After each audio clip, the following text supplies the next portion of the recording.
So we are going to discuss diaphragm today. Okay, it is always university favorite question. It comes as essay question. It comes as short, very short in different aspects. Usually this question will be asked. Okay, so Yes. where is the diaphragm present? Where is that?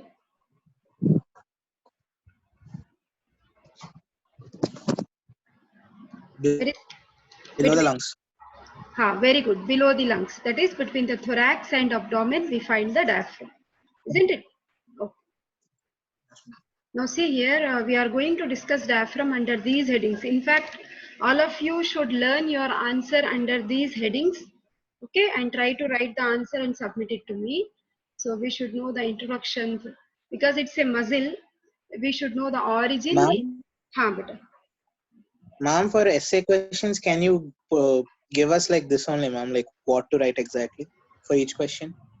Okay, beta, sure, definitely. Okay, actually in each of my PowerPoint, whatever objectives are given, so that is the headings which are usually asked, Abhinav.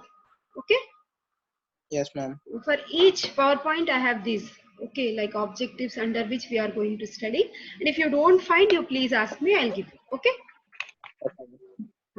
So see here beta, so we should know the origin, insertion, nerve supply, action, blood supply, and the position of diaphragm, relations, openings, a part of development, and applied aspects. Okay, under these headings usually anything can be asked for like your university exam, either essay, shorts or very shorts.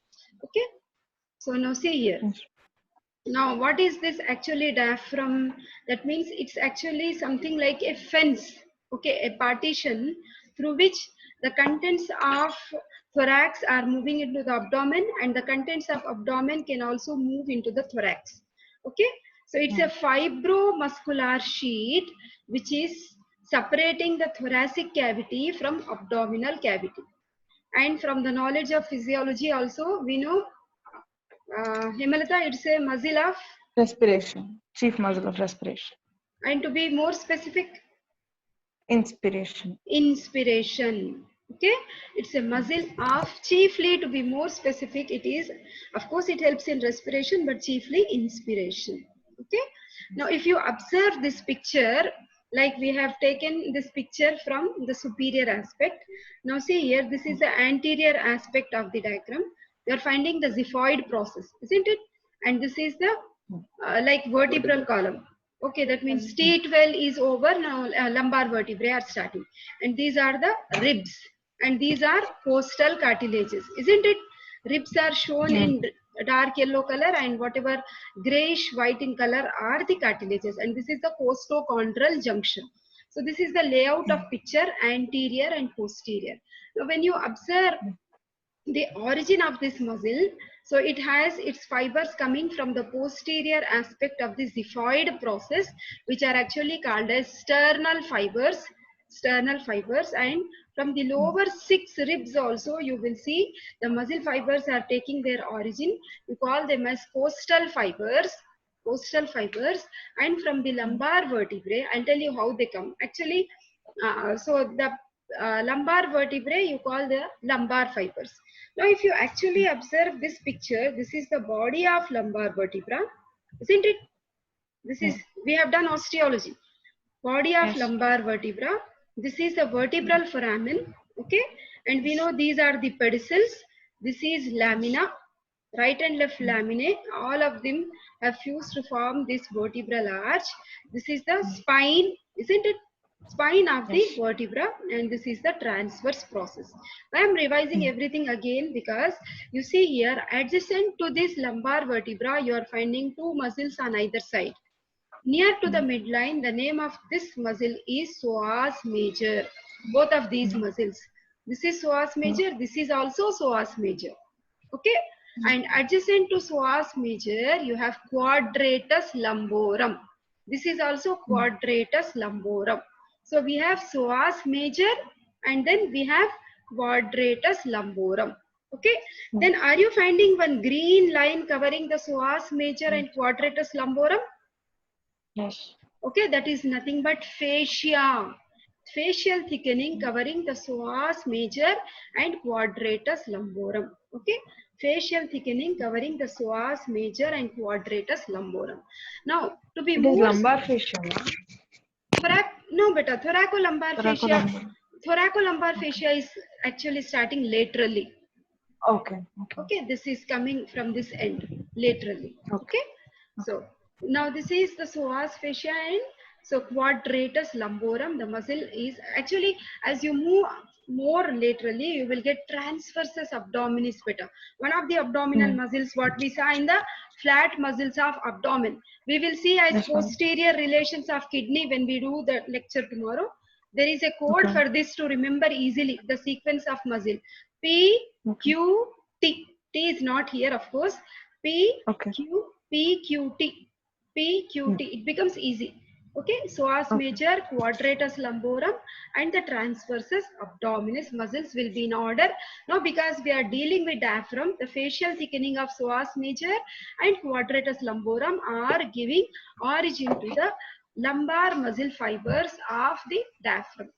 And Lokesh, do you remember the insertion beta we discussed somewhere in our previous lectures? All these muscle fibers will converge towards center and they are getting inserted in Central the tendon. very good. They are getting inserted in the central tendon of diaphragm. Very good. Okay. So this is the beautiful picture which we have taken from Netter's Atlas and Gray's Anatomy. You are finding this is xiphoid process. Okay, now this is anterior and these are the lumbar vertebrae. Okay, from the posterior aspect of xiphoid process, we have sternal fiber, and from the last 6 ribs, we have all these Postal. fibers, postal fibers. Okay, and from the thickening, this what is the name of this muscle? It is written here. Psoas major. So very good. Psoas major. What is the name of this muscle? Quadratus lumborum. Quadratus lumborum. Okay, and these actually form an arch-like structure here. Actually, 3 arches will be formed. I am naming them. See here, you are finding there is one light green colored arch, Yes. light parrot green. Okay, this Yes. is actually called as median. Median, Nagpur, N. Of course, Okay. everything is texted. Median arcuate ligament. Median arcuate ligament. Okay, from this median arcuate ligament, something is coming out. See, one round structure. Actually, we know the Yes. name of. What are the Aortic aorta. excellent? Excellent. Aortic opening. This is median arcuate ligament where we have the aortic opening. As you continue, this is one ligament which is called as medial, L, London or Lucknow. You remember like this. Medial arcuate ligament. This becomes Chabi. What is this ligament? Lateral. Very good. Okay. Lateral. Yeah, let us repeat all the 3 names. Median arcuate ligament, medial arcuate ligament, lateral arcuate ligament. Okay. Similarly, of course, though it is not shown here, here also you will see the medial arcuate ligament and lateral arcuate ligament. Okay. So these are the lumbar vertebrae L1, L2 and L3. Now, we have been using this word right crus and left crus, isn't it? So the right crus is the extension of the muscle fibers of the diaphragm which are taking their origin from the body of lumbar vertebrae L1, L2 and L3 in case of right crus. And the right crus is larger and stronger than left crus because left crus is taking its origin only from L1 and L2, whereas right crus is extending till L3. We have discussed this importance yesterday also. Abhinav, can you tell me why right crus is larger than left crus? Right crus is larger and also stronger than left crus. Can you please tell me the reason better? Yesterday also I told you when we were discussing pancreas. Okay, Ritika, tell me why right crus is larger and stronger?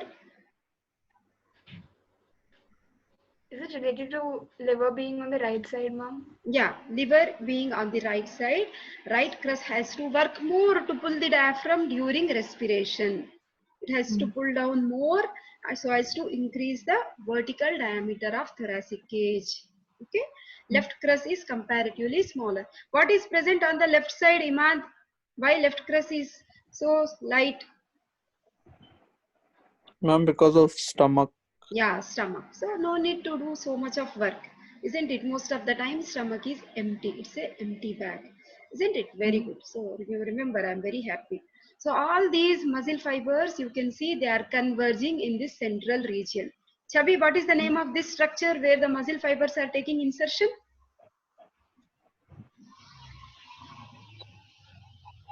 Central tendon. Very good. Central tendon of diaphragm. Okay, beta. Abhinav, what are the three openings in the diaphragm we are seeing here, beta? Aorta, vena cava, aorta, and esophageal. Excellent, very good. So diaphragm shows three openings: inferior vena cava opening, esophageal opening, aortic opening. Do you remember any code we have framed to remember 8, this 10, easy? 12 IOA. Very good. 8, 10, 12. And we have the code IOA. 8 is 8th thoracic vertebra level. Okay. 10, 10th thoracic vertebra and T12, 12th thoracic vertebra level. So we have the openings of these three structures, isn't it? Nice, very good, I'm happy. Okay, now see here, before we go, see central tendon. So central tendon of diaphragm, it is showing the opening of which structure here? Inferior. Very good. Central tendon of diaphragm carries the opening of inferior vena cava. Okay. We will see in detail, like it will have 3 lobes and 3 leaflets. I'll show you. Okay. So the direction of muscle fibers. So the direction of muscle fibers are, they are converging towards this area, that is the central tendon. So that means they are moving upwards and inwards. Okay.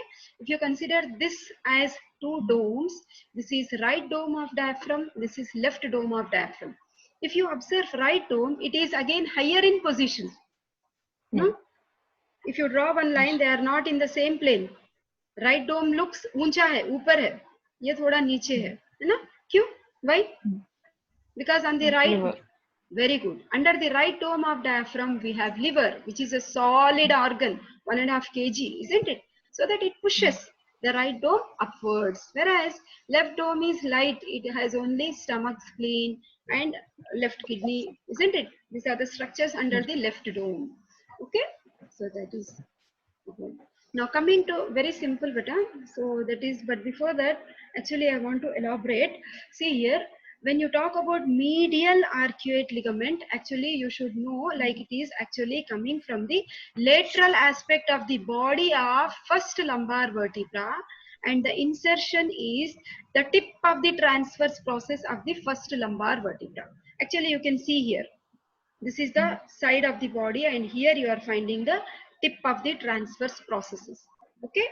So that means the medial arcuate ligament is starting from the lateral aspect of the body of the first lumbar vertebra and takes its insertion at the tip of the transverse process of the first lumbar vertebra.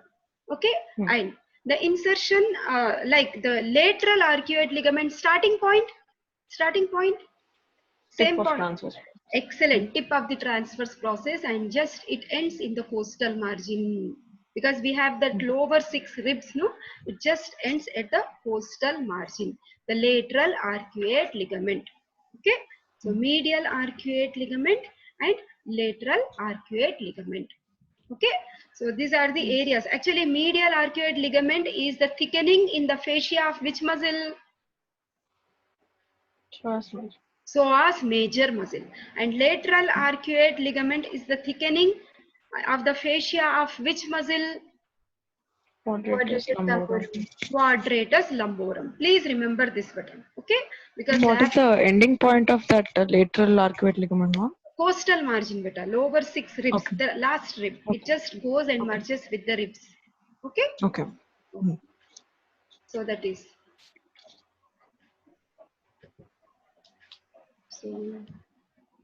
So now we know the nerve supply very, very well because we have been studying. So the nerve supply of diaphragm, which nerve is supplying? Phrenic. It is a branch coming from which plexus? Cervical plexus. Very good, cervical plexus, and the root value is C3, C4 and C5. Okay, the central part is like that is completely motor supply is coming from phrenic nerve, but phrenic nerve is a mixed nerve. It also gives sensory fibers to the central part of the diaphragm. The peripheral part of the diaphragm sensory nerve supply comes from lower 6 thoracic nerves, T7 to T12. Okay, that is. Coming to the blood supply, do you remember internal thoracic artery bifurcating into two beta? Superior epigastric and musculophrenic. And musculophrenic, yes. Isn't it? So that musculophrenic, the word phrenic itself indicates like it is being supplied by the Supplying to the it is supplying to the diaphragm. Very good. Okay, so internal thoracic artery is a branch of subclavian. You just try to recollect that picture what we have studied. It divides into two. Okay, superior epigastric and musculophrenic. Superior epigastric enters into which structure? It shows how much you are studying. Stomach. No. Superior epigastric. No. Yes, Ritika. Superior epigastric is one of the contents of very important structure what we have studied. Actually, superior and inferior epigastric arteries will anastomose inside that. Yes. Abhinav, Lokesh, Meghana, Imad. Where is the course of superior epigastric artery? I am taking your Viva. Forgot. Rectus sheath. Content of rectus sheath. Okay. Isn't it? Okay. Okay. Yes. Okay. Revise rectus sheath. You will remember. Okay. So then you also have superior phrenic artery. Actually, superior phrenic artery is coming directly from the thoracic aorta. From the superior aspect, inferior phrenic artery comes again from the abdominal aorta. Once it pierces the diaphragm, the very first branch what it gives is inferior phrenic artery. That means diaphragm is umbrella shape, dome shape. From superior aspect, it is supplied by superior phrenic artery. From inferior aspect, it is supplied by inferior phrenic artery. Apart from that, lower 5 intercostal arteries and subcostal artery. Because I told you lower 6 ribs are giving the origin to the muscle. No, that means obviously whatever blood vessels are there, they are also giving the blood supply to this great muscle. Okay. Lower 5 Ma'am, superior phrenic and inferior phrenic are branches of what, ma'am? Abdominal. Superior phrenic is a branch of thoracic aorta. Inferior phrenic artery is a branch of abdominal aorta. They are continuous. They are continuous only, no, but only diaphragm is an intervening structure. Yes, ma'am. Suppose these two fingers are diaphragm. Above line is thoracic aorta. Below line is abdominal aorta. Okay. Isn't it? So from superior aspect, superior phrenic artery. From inferior aspect, inferior phrenic artery. Okay? Okay. Yes. So, and we know, of course, the chief important functions we have is, it is the chief muscle of inspiration. So during inspiration, you will see this muscle contracts and you will see the thoracic cavity, vertical diameter will increase. Okay. The bucket handle and pump handle movements are actually facilitated. Okay, the other functions you will see, it helps in expulsive acts like sneezing, coughing, laughing, crying, vomiting, micturition, defecation, and delivery of the baby. That is parturition. Micturition is passing of urine, defecation is passing of stools, fecal matter. Okay. So we know esophagus is actually having its opening in the diaphragm. So actually at this point we have lower esophageal sphincter. Okay, so here we have sphincteric action. That means it is controlling the food entry into the stomach. Okay. So the position of diaphragm is basically maintained by certain factors, that is elastic recoil of lung. This I told when I was taking physiology class, like inspiration is an active movement whereas expiration is passive movement because the lungs are elastic. Okay, and they just recoil. Okay, this is also maintaining the position of diaphragm. The pressure which is exerted by abdominal visceral organs. We have explored abdomen pretty well when we were doing so many visceral organs. The pressure exerted by liver, stomach, kidneys, pancreas, spleen, so many organs are nearby to the diaphragm, isn't it? They also help to maintain the position of diaphragm in place. And the muscles of abdominal wall. Yamalata, name the muscles Yes, of ma'am. abdomen fast. External oblique, internal oblique, transverse abdominis muscle, and what else? Rectus abdominis. Rectus Rectus abdominis abdominis. Yes, pyramidalis. ma'am. And Pyramid. Very fascia. good. Very good. Very good. So all these muscles are also helping in the maintenance of the position of diaphragm. Okay.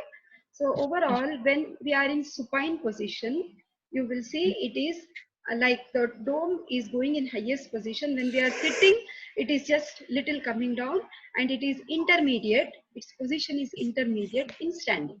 Okay. Now, superiorly, without anything also, because we have studied so much, you will tell me.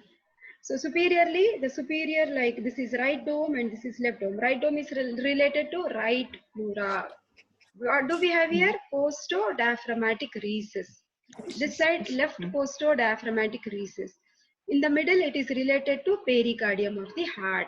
Inferiorly, it is related, the right dome is related to the liver, right kidney, right suprarenal gland. Left dome is related to stomach, pancreas, spleen, left kidney, and left suprarenal gland. I hope from our previous classes, more than what is given in the slide, you will write much in detail, I guess. Isn't it? Yes. Yes, ma'am. Now, coming to the openings. As you already told me, 8, 10 and 12 is the dictum what we are following to remember the openings. The major openings are I, O, A, 8, 10, 12. I is standing for inferior vena cava, which is opening at the 8th thoracic vertebra. O is standing for esophagus, which is correspondingly opening at the 10th thoracic vertebra.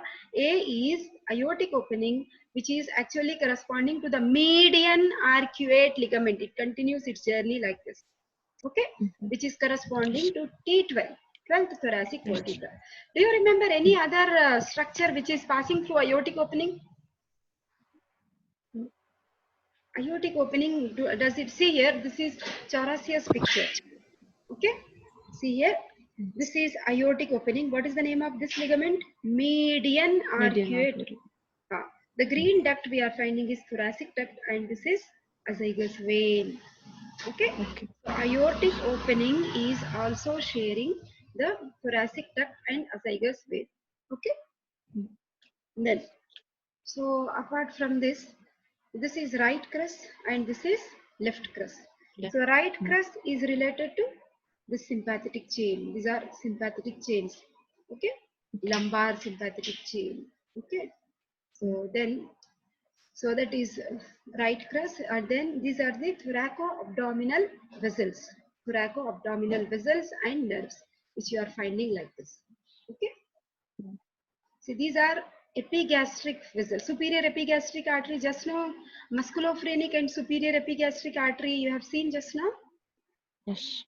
As like I told you, internal thoracic artery is actually bifurcating, isn't it? Yes. Musculophrenic and the superior epigastric. Okay. Ma'am, this bifurcation takes place at which level, ma'am?